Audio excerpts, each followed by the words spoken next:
امریکی ایوان نمائندگان کے ارکان نے سینٹ سے پس کردہ بل کو محکمہ ہوم لینڈ سیکیورٹی DHS کے لیے فنڈز فراہم کرنے کی منظوری دے دی، جسے جمعرات کو دستخط کے لیے صدر ڈونلڈ ٹرمپ کو بھیج دیا گیا۔ فورنیا میں استغاثہ نے برٹنی سپیئرز کے خلاف گزشتہ ماہ مبینہ طور پر اثر گاڑی چلانے کے الزام میں ان کی گرفتاری پر مجرمانہ چارج دائر کیا ہے۔ پاپ اسٹار کو کسی بھی الکحل اور منشیات کے زیر اثر ڈرائیونگ کرنے کی ایک غلط گنتی کا سامنا ہے۔ حکام نے بتایا کہ اسے 4 مارچ کو جنوبی کیلیفورنیا کی ایک شاہراہ پر اپنی بیم تیز رفتار سے بے ترتیبی سے چلانے کے بعد گرفتار کیا گیا تھا۔ بیلجیم کی حکومت نے کہا ہے کہ وہ ملک کی توانائی کی فراہمی کو محفوظ بنانے کے لیے فرانسیسی پاور کمپنی ENGIE سے اپنے جوہری ری ایکٹر خریدنے کا منصوبہ بنا رہی ہے۔ وزیر اعظم بارٹ ڈی ویور نے کہا کہ اس معاہدے میں بیلجیم کے ساتھ پرانے جوہری ری ایکٹر سمیت جوہری بیڑے کا مکمل قبضہ شامل ہوگا۔ یوگنڈا کی ایک عدالت نے رواں ماہ کے شروع میں دارالحکومت کمپالا کے ایک نرسری اسکول میں 4 بچوں کو قتل کرنے کے جرم میں ایک شخص کو سزائے موت سنائی ہے۔ کرسٹوفر اوکیلو اونیم کو 2 اپریل کو بچوں، جن کی عمریں 1 سے 3 سال کے درمیان تھیں، کو موت کے گھاٹ اتارنے کا قصوروار پایا گیا تھا۔ امریکی ایوان نمائندگان کی سینٹ سے منظور شدہ تجویز کی منظوری کے بعد صدر ڈونلڈ ٹرمپ نے محکمہ ہوم لینڈ سیکیورٹی DHS کے لیے فنڈنگ دوبارہ شروع کرنے کے بل پر دستخط کر دی ہیں، جمعرات کو صوتی ووٹ کے ذریعے بل کو اپنانے سے، جس میں immigration and border protection CBP شامل نہیں تھا۔ ایک ہفتے کا جزوی حکومتی شٹ ڈاؤن ختم ہو۔ رپورٹرز وداؤٹ بارڈرز، جس کا فرانسیسی مخفف RSF سے جانا جاتا ہے، نے اسرائیل کی غزہ جانے والی عالمی سمد فلوٹیلا پر سوار 3 صحافیوں کو اغوا کرنے پر مذمت کی ہے، جسے اسرائیل نے بین الاقوامی پانیوں میں سفر کے دوران روک لیا۔ جمعرات کو سوشل میڈیا پر ایک پوسٹ میں RSF نے کہا کہ وہ فرانسیسی نامہ نگار ہوف مریبا اور ترک کیمرہ مین ماہوت یاؤز، جو دونوں الجزیرہ کے لیے کام کرتے ہیں، اور امریکی میڈیا آؤٹ لیٹ زیتو کے لیے کام کرنے والے صحافی الیکس کولسٹن کے اسرائیلی فوج کے ذریعے بین الاقوامی پانیوں میں اغوا کی مذمت کرتا ہے۔ صدر ڈونلڈ ٹرمپ نے صحافیوں کو بتایا ہے کہ میں ٹھیک ہوں، ایران آئندہ فٹ بال ورلڈ کپ میں کھیلے گا، جو جون اور جولائی میں شمالی امریکہ میں منعقد ہوگا۔ یہ تبصرے فیفا کے صدر جیانی انفانتینو کے جمعرات کو کہنے کے بعد سامنے آئے ہیں کہ ایران ٹورنامنٹ میں موجود ہوگا اور امریکہ میں کھیلے گا۔ انویڈیا نے اپنی AI سلطنت میں ایک نئی اینٹ رکھ دی ہے۔ انوینٹرز، اس کے کارپوریٹ VC فنڈ نے لیگورا کی حمایت کی ہے، مبینہ طور پر اس کی پہلی قانونی AI سرمایہ کاری۔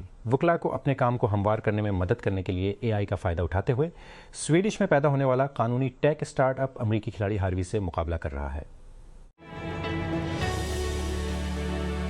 کے صدر جانی انفانتینو نے اصرار کیا ہے کہ ایران ورلڈ کپ کے میچز امریکہ میں کھیلے گا، اس کے باوجود کہ فٹ بال کی گورننگ باڈی کی کانگریس کا افتتاح ملکی وفد کے بغیر ہو رہا ہے۔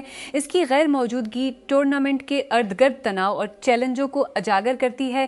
ایران کی غیر موجودگی نے راست نمائندگی سے محروم کر دیا، جس کی 2024 ورلڈ کپ میں موجودگی پہلے ہی پردے کے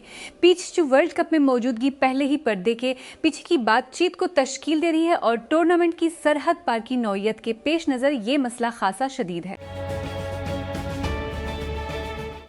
میکسیکو کی صدر کلاڈیا شین بام نے ریاستہائے متحدہ کے ان الزامات پر شکوک کا اظہار کیا ہے کہ سنالوا کے گورنر روبن روچا نے سنالوا ڈرگ کارٹیل کے ساتھ تعاون کیا، جب امریکی استغاثہ نے ان پر منظم جرائم سے تعلق رکھنے کا الزام لگایا۔ شین بام نے جمعرات کو کہا کہ ان واقعات پر میرا موقف درج ذیل ہے، سچائی، انصاف اور خود مختاری کا دفاع۔ انہوں نے مزید کہا کہ امریکی دعووں میں اعتبار کا فقدان ہے جب تک کہ انہیں حقیقی شواہد کی حمایت نہ ہو۔ ریاستہائے متحدہ کے صدر ڈونلڈ ٹرمپ نے کہا ہے کہ امریکی سپریم کورٹ کے اس فیصلے کے بعد ٹینیسی اپنا انتخابی نقشہ دوبارہ تیار کرے گی، جس نے تاریخی US ووٹنگ رائٹس ایکٹ کی ایک اہم شق کو ختم کر دیا تھا۔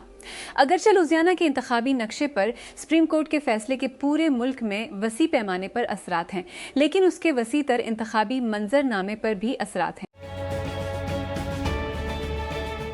سام آلٹمین کی جانب سے اپنے سائبر سیکیورٹی ٹول میتھوس کو صرف منتخب صارفین کے لیے جاری کر کے گیٹ کیپنگ کے لیے اینتھروپو کو ردی کی ٹوکری میں ڈالنے کے بعد اس نے تصدیق کی کہ اوپن اے آئی اپنے مسابقتی ٹول سائبر کے ساتھ بھی ایسا ہی کرے گا۔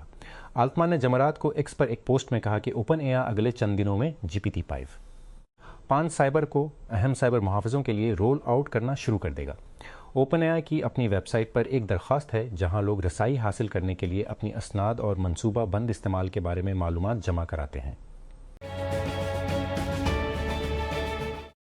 سیکورٹی محققین وسیع پیمانے پر استعمال ہونے والے web server management software cPanel میں ایک نئے دریافت شدہ خطرے پر خطرے کی گھنٹی بجا رہے ہیں۔ یہ بگ ہیکرز کو متاثرہ سافٹ ویئر چلانے والے سرورز کو ہائی جیک کرنے اور مکمل کنٹرول حاصل کرنے کی اجازت دیتا ہے، جس کے بارے میں خیال کیا جاتا ہے کہ دنیا بھر میں لاکھوں ویب سائٹ مالکان استعمال کرتے ہیں۔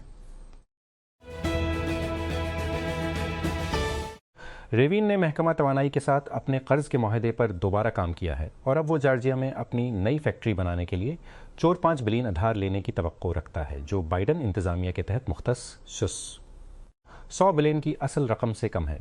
کمپنی نے جمعرات کو یہ بھی اعلان کیا کہ وہ 2 سروسز کے اوائل میں منصوبہ بندی سے جلد قرض حاصل کر لے گی اور اپنے آپریشن کے ابتدائی مرحلے میں جارجیا پلانٹ کی کل صلاحیت 200 سے 30 بوسا گاڑیوں تک بڑھانے کی توقع رکھتی ہے۔ ایک اور علامت کہ کمپنی کو اپنی آنے والی R2SU سے بہت زیادہ امیدیں ہیں۔ میانمار کی سابق رہنما اونگ سان سوچی کو گھر میں نظر بند کر دیا گیا ہے۔ سرکاری میڈیا کی رپورٹ۔ فوج کی جانب سے شہری حکومت کا تختہ الٹنے کے 5 سال سے زائد عرصے کے بعد جس کی نوبل انعام یافتہ نے قیادت کی تھی اور انہیں جیل بھیج دیا تھا۔ 2021 میں بغاوت کا حکم دینے والے صدر منا ہلنگ نے جمعرات کو ایک بیان میں کہا کہ انہیں بقیہ سزا کو نامزد رہائش گاہ پر ادا کرنے کے لیے کم کر دیا۔ اوپن اے آئی اکاؤنٹ کی حفاظت کے بارے میں سنجیدہ ہو رہا ہے۔ کمپنی نے جمعرات کو ایڈوانسڈ اکاؤنٹ سیکیورٹی کا آغاز کیا، جو چیٹ GPT صارفین کے لیے آپریٹنگ تحفظات کا ایک سیٹ ہے جو کہ اعلیٰ قدر والے افراد کے لیے ڈیزائن کیا گیا ہے، لیکن ہر اس شخص کے لیے دستیاب ہے جو انہیں چاہتا ہے۔ نئی ریگولیٹری فائلنگ کے مطابق فیراڈے فیوچر نے پس میں اپنے بانی جیا یوٹنگ کے زیر کنٹرول ایک کمپنی کو تقریباً $7.5 ملین کی ادائیگی کی۔ طویل عرصے سے جدوجہد کرنے والے الیکٹرک وہیکل اسٹارٹ اپ نے ادائیگی 1 سال میں کی، جب اس نے صرف 4 گاڑیاں فراہم کی اور تقریباً $400 ملین کا نقصان ہوا۔ کمپنی نے چین سے درآمد کی گئی سستی وین اور روبوٹ فروخت کرنے کا عزم کیا ہے۔ وفاقی حکومت نے جمعرات کو اگلے 8 روز کے لیے ڈیزل اور پیٹرول کی قیمتوں میں ایک اور بڑے اضافے کی منظوری دے دی۔ وزیر اعظم نے 10 ارب روپے کے اضافے کی منظوری دے دی۔ ڈیزل کی قیمت میں 919 روپے فی لیٹر اور 165 فی لیٹر پیٹرول۔ منظوری کے بعد ڈیزل کی قیمت اب 7 روپے 5 پیسے ہو جائے گی، 395 فی لیٹر۔ حکومت نے جمعرات کو پیٹرول کی قیمت میں 105 روپے فی لیٹر اور ہائی سپیڈ ڈیزل HSD کی قیمت میں 99 روپے کا اضافہ کیا۔ اضافے کے بعد پیٹرول کی قیمت 399 روپے فی لیٹر اور HSD کی قیمت 395 روپے ہو گئی۔ روسی اور یوکرائنی میڈیا اور ملٹی بلاگرز کا کہنا ہے کہ ایک دور دراز روسی قصبے میں ایک بم جس نے ایک فوجی کو ہلاک کیا تھا ممکنہ طور پر ایک بدنام زمانہ روسی کمانڈر کو نشانہ بنا رہا تھا، جسے بوچا کے کسائی کے نام سے جانا جاتا ہے۔ روسی حکام کا کہنا ہے کہ منگل کے روز مشرق بعید کے علاقے خاباروسک میں ہونے والے بم حملے میں ایک شخص ہلاک اور متعدد زخمی ہو گئے۔ 5 اپریل کو مالی کا دارالحکومت دھماکوں سے لرز اٹھا جب باغیوں نے ملک بھر میں مربوط حملے کیے تھے۔ مالی کے وزیر دفاع، ان کی اہلیہ اور بچوں سمیت اس وقت مارے گئے جب ایک حملہ آور نے ان کے گھر پر حملہ کیا۔ بماکو کے محاصرے میں اور فوجی قیادت مختصر طور پر نظروں سے اوجھل ہونے کے بعد مالی نے تشدد کے پیچھے کون ہے، اس قسط میں